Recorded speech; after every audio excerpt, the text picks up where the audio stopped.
Greetings, Minecrafters, and welcome to another just exciting discussion on all things well-being.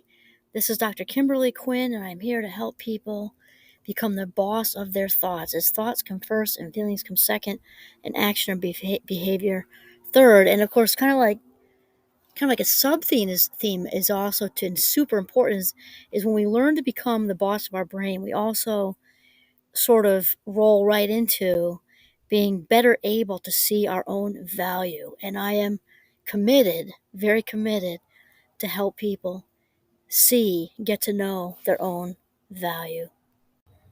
And so today's discussion is on accepting compliments, because I think this is, seems like just like this silly little topic that doesn't have a lot of importance, when that is just so not the case. It's enormously important, because many of us, even the most secure of us, can really have a difficulty, and also often unaware of their own difficulty in accepting compliments, because it's not something we often pay attention to. Day in and day out, probably there's not a day goes by, or very few days that go by, when somebody doesn't give you some kind of even like a small talk kind of compliment. And we often have become conditioned to just kind of poo-poo these away, instead of, making eye contact, actively listening, in a mindful way.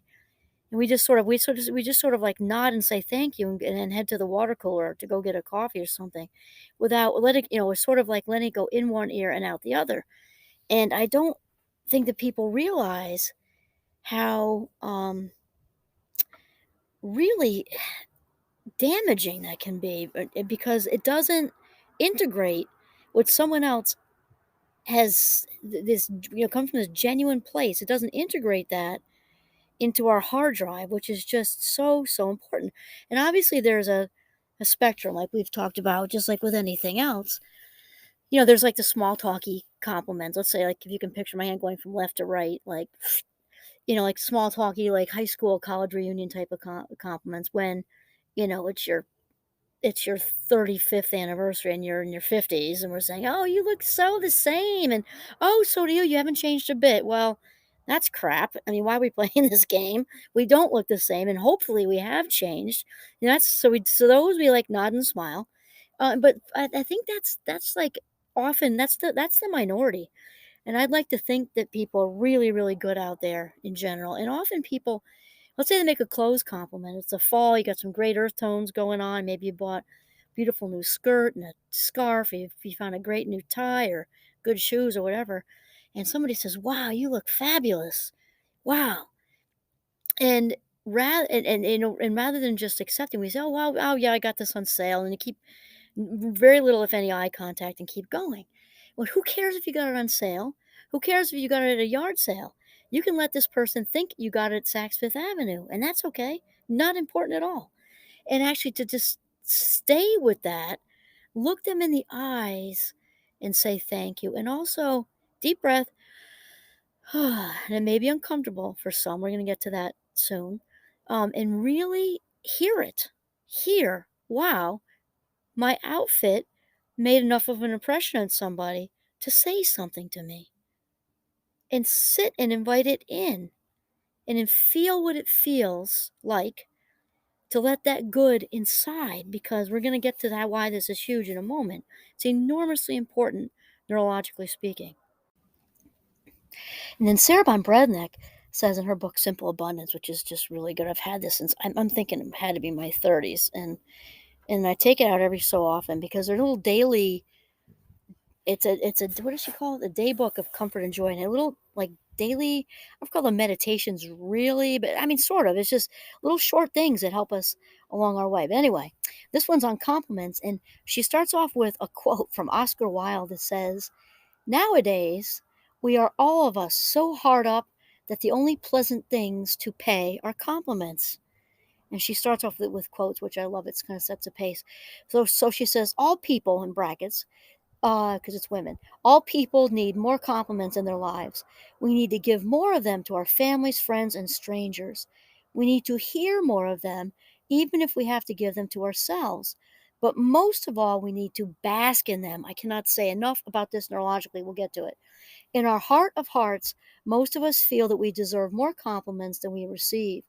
But maybe one of the reasons we don't hear as many compliments as we like is because whenever one has our name on it, we return it to sender. That is just where I was going to go anyway, because I was about to say that think of this because Sarah's spot on accurate. Think of a compliment as a Christmas gift or a birthday gift or Hanukkah gift or whatever, and somebody really put thought into it.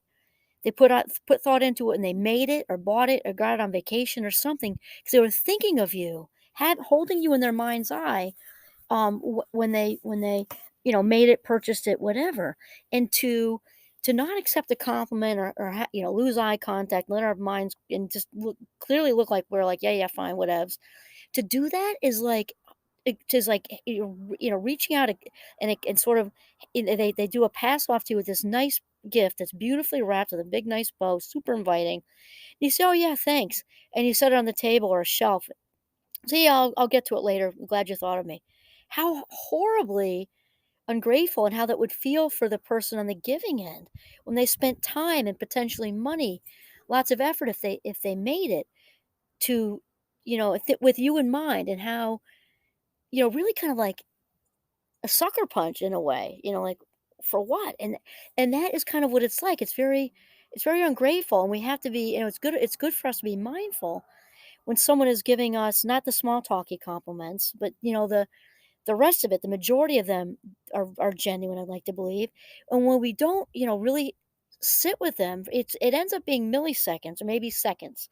When we actually internalize it, take it in, hear it, feel it, let it resonate within us, then we are actually opening that gift in front of the person and then saying back to them, like, wow, how did you know? This is exactly what I needed. So then Sarah kind of reiterates what we were saying. She said, there goes the goats. Oh, this old thing, because somebody gives us a clothes compliment. This old thing, I got it on sale. It's from a flea market. Oh, do you really think so? It was nothing. How often have we heard that dialogue and or done it ourselves? Because we've become conditioned. Small talk conditioning is really the best way to say it. It's just it's a game like playing Monopoly. It's just we just learn to like make the next move when there isn't any meaning in any of it, right? And then she goes on to say, remember, if we send good things away or aren't open to receiving them, at some point the universe may no longer bother with us. This is so important. And who could blame it? No one enjoys hanging around an ingrate, and that's exactly what we are when we discount the marvelousness about ourselves. Actually, she says marvelous about ourselves. Absolutely. Okay, and another important thing here, which we touched on, is and we've also touched on in different episodes about the bank thing, like a savings account. So the compliment bank is important too, because when we can actually become comfortable with the uncomfortable, if it isn't comfortable for you, we get better at it. It's like a self-esteem bank and the value bank. And when we learn to accept one compliment, it is then easier for us to accept another compliment. This is very, very important. And when we do the reverse, we just, kind of break eye contact. Oh, thanks. It was nothing. I can skate right by it, especially if it's a big, huge, genuine compliment. Yeah, there's the unopened gift thing. And we're also saying, yeah, thanks, but no thanks, not worth the bother. I don't value myself either, so you shouldn't. And that's kind of what it's saying. That's like harsh to hear, but that's little decisions we make all day long dictate not only how we treat ourselves, but how other people treat us. So it is putting it out there that since I don't value myself, why should anybody else? And that sounds so ridiculous, maybe, when it's something as simple as a compliment, but that's a that's a like what seems like a little symptom of a much bigger problem, which is valuing ourselves, or more accurately, I guess, the bigger problem of not valuing ourselves. That's what I really meant. And so then Sarah says it's interesting that the first dictionary definition of a compliment is an expression of esteem. Perhaps we have a difficult time accepting compliments because deep down we don't believe we deserve them. Spot on. When we aren't willing to receive praise, it's because our self-esteem is flagging. Now, obviously, if this is the case, which it most often is, so if you think it's just you, absolutely not. It's very common. And this is because there are many of us out there, and you know my backstory by now, many of us out there who had a less than loving household. Now, there's no such thing as perfect. The P word is bad, right? Though, it doesn't have to be a full-blown abusive situation. It could be you just didn't get as much love as you needed for whatever reasons. It could all the way to dysfunction and addiction and really shame-based childhood experience. But the thing is, it's coming from there, and so compliments can be uncomfortable if for whatever reason you didn't get a lot of positive mirroring of your own value when you were little, if you didn't hear lots of heartfelt compliments about you when you were little. And this gets even more complicated if that's combined with, okay, so you didn't hear a lot of good things and mirroring about, your, nice things about your character, nice things you're able to do, whatever. And that's combined with bad things that were said about you, harmful, shameful things. If you have both of those, it's no wonder that you break eye contact and kind of tap dance around the table if you're sitting down and somebody said something, or tap dance around the room if you're in a crowd. And the idea is not to say, oh, now there's something else that's wrong with me, I can't even take a compliment. No. And that might be the way you might be inclined to go if your childhood went in that direction. So it's really important to accept yourself as you are, right? And accept that if it's currently an uncomfortable situation for you to accept a compliment, to stay with that and just don't judge yourself, right? I mean, that's mindfulness in action. I am feeling uncomfortable with this. I'm not used to hearing good things about myself. That is not something that is defective in me. That is just part of my experience in childhood. It was outside of me, and it does not make me in any way less than or defective at all. What it does is make me more self aware. And now that I'm aware of it, I can do something about it because we can't do what we don't know, right? So even if you're feeling uncomfortable hearing this, realize that you're developing self-awareness, and that is a huge positive. And if you're listening to this podcast about accepting compliments, you are clearly on the path to authenticity and ready for more, because you wouldn't have any interest in it if you didn't have the feelers out there. And so, definitely give yourself some praise about that. And so Sarah Von Brednek says to today be receptive. Start with the assumption that you're beautiful, dazzling, absolutely fabulous. Ask spirit to reveal how gorgeous and brilliant you really are. Every time someone pays you a compliment, accept it as if an angel had just whispered spirit's appreciation. Smile and say, "Thank you. How nice of you to notice." Become abundant with your compliments to others. We're all so fragile, especially when we put on a brave face. A sincere compliment can penetrate beneath even the most sophisticated masks to soothe troubled souls. The woman you think needs compliments the least is probably the one who needs them the most. The man who seems like he doesn't need a compliment may need them the most. And this is because this is going to be a podcast for another time. It's way too much to get into to keep them within the range. But shame, which is, of course, the feeling of being defective and flawed and less than, has lots of hiding places. And arrogance is one of the biggest tree forts. So somebody's walking around in their power suit at work or their whatever at work when they're looking all confident and everything. And maybe they are. But if they're actually, arrogant, that's not coming from an authentic place. That's coming from the ego, and it's coming from injury, and it's coming from, a need to feel secure. And especially if they're wearing all that on the outside of them with stuff and titles and all that kind of thing, they may seem like the last person you'd want to give a compliment to. And the irony in it is that they're like, just like Sarah just said, they're probably one of those who need not like a surfacey one, but an actual authentic compliment. And you can do your own little Minecraft experiment and give them a genuine one and watch what they do with it. Their eyes break away within milliseconds and they're tap dancing around and head for the water cooler. Um, or they kind of run with it and add to things in an arrogant way. Both of those are directions to go when somebody's not really taking it in.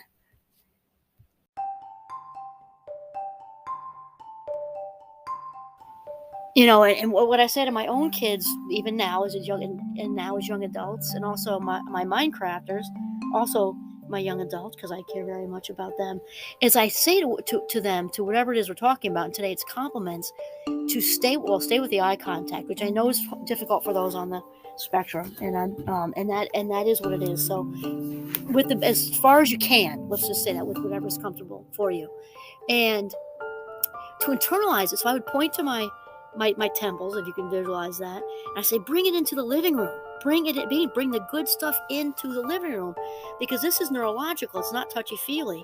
The neurons cannot rewire from all that childhood angst and shame without direction. And the worse it was for you, the more commitment it'll be, because it's a heavier lift. And like anything else you practice, it will get easier. It'll get better, and you'll get stronger, and it'll get easier. Just like when you learn to play the violin, or you learn Italian, or play soccer, skiing, whatever. Eventually, when you're 3, 4, 5 weeks in, you're still working hard at it, but not as hard as you did on the first day, right? So the maintenance of it gets easier. So I tell them, somebody says that you handle, a conversation with a difficult person like a class act. You were kind, and that person could have been totally in the wrong. You did such a great job, or you just did a fabulous presentation at school or work, and they comment, I really liked how you touched on this, and it's clearly, it's genuinely, they were thinking of you, just like that, the present thing we talked about. Bring it into the living room, meaning the cabeza, or your mind, right? That's head, but mind. And invite that goodness into the living room, to sit on the couch that is your mind, and have that compliment put its feet up and get comfortable. Reach for a snack. Sit there and really, really absorb it, because then step 2 of this is a positive psychology thing that many, many people talk about. So that goes in the self-esteem bank, the compliment bank, right? The self-value, knowing your value bank. So you're feeling it in the moment. That's becoming familiar to your neurons. They now know when to accept good stuff, because they know what it looks like. I know when I think of my childhood, it took me a while to get what that looks like, because it was just kind of foreign, right? So then take it in, it gets less foreign, until your brain starts to look for it, just like we talked about with the gratitude journal and the Tetris effect. When your brain gets used to compliments and absorbing them, okay, then they become a known commodity. This is a great thing. So then later, let's say it's the week later, a month later, a year later, whatever, and you're about to walk into a difficult conversation having nothing to do with the compliment you filed away. Now lots of compliments. Or maybe it's just your first day at work and there's nothing super anything going on, but you're just nervous because it's new or whatever. Then what we can do in the moments before the hard thing, like the first 5 minutes at a new job, or the first 5 minutes at college, or a difficult situation, is we can duck into a restroom or outside for a walk, close our eyes on a bench somewhere, or just walk if you can't close your eyes someplace too public, whatever, and just feel, just take literally 5 seconds, bring that compliment back up, even if it's not related to whatever it is you're doing. If it is, it's even better, and just feel it, feel the feeling of it. You can relive what the person said, but mostly it's important the feeling that you felt, that you wowed somebody with your outfit, with your presentation, with your athletic performance, with the art show, with the art piece, with the amazing dinner you made, or just the good person thing you did, whatever, and just sit with that good feeling, because that's called priming the mind. You want to prime the mind when you're ready to walk into something that's a little bit has you nervous. Also, if you're kind of excited for your presentation, you just really was kind of like, you want to jazz yourself up, kind of like the athletes do before the Super Bowl or something, and then just jazz yourself up with the compliments. Just relive the moments, because also neurons that wire together fire together. That's how it works, and it'll add to the memory of this good feeling. It'll get better, stronger, and easier. So this is about embracing compliments and expanding your own value, because remember, the spirit, right? Spirit, we're all walking around with the spirit in the body. We're not like a human having a spiritual experience. We're spiritual having a, how did I just say that? We're not a human having a spiritual experience. We're a spirit having a human experience. There we go. And that's Wayne Dwyer said that. I love him. Dyer, D-Y-E-R. And I love that. And the spirit is infinite, right? And infinite means it didn't have a beginning and it doesn't have an end. So since it doesn't have a beginning, it doesn't have an end, all it can do is expand. And the spirit expands really well with food, with like soul food, and compliments fall into the soul food category. So when somebody gives you a heartfelt, genuine compliment, it's like dumping Miracle Grow all over yourself. Organic type. We don't want chemicals, right? So organic, spiritual, Miracle Grow. So accept the compliments and expand your value.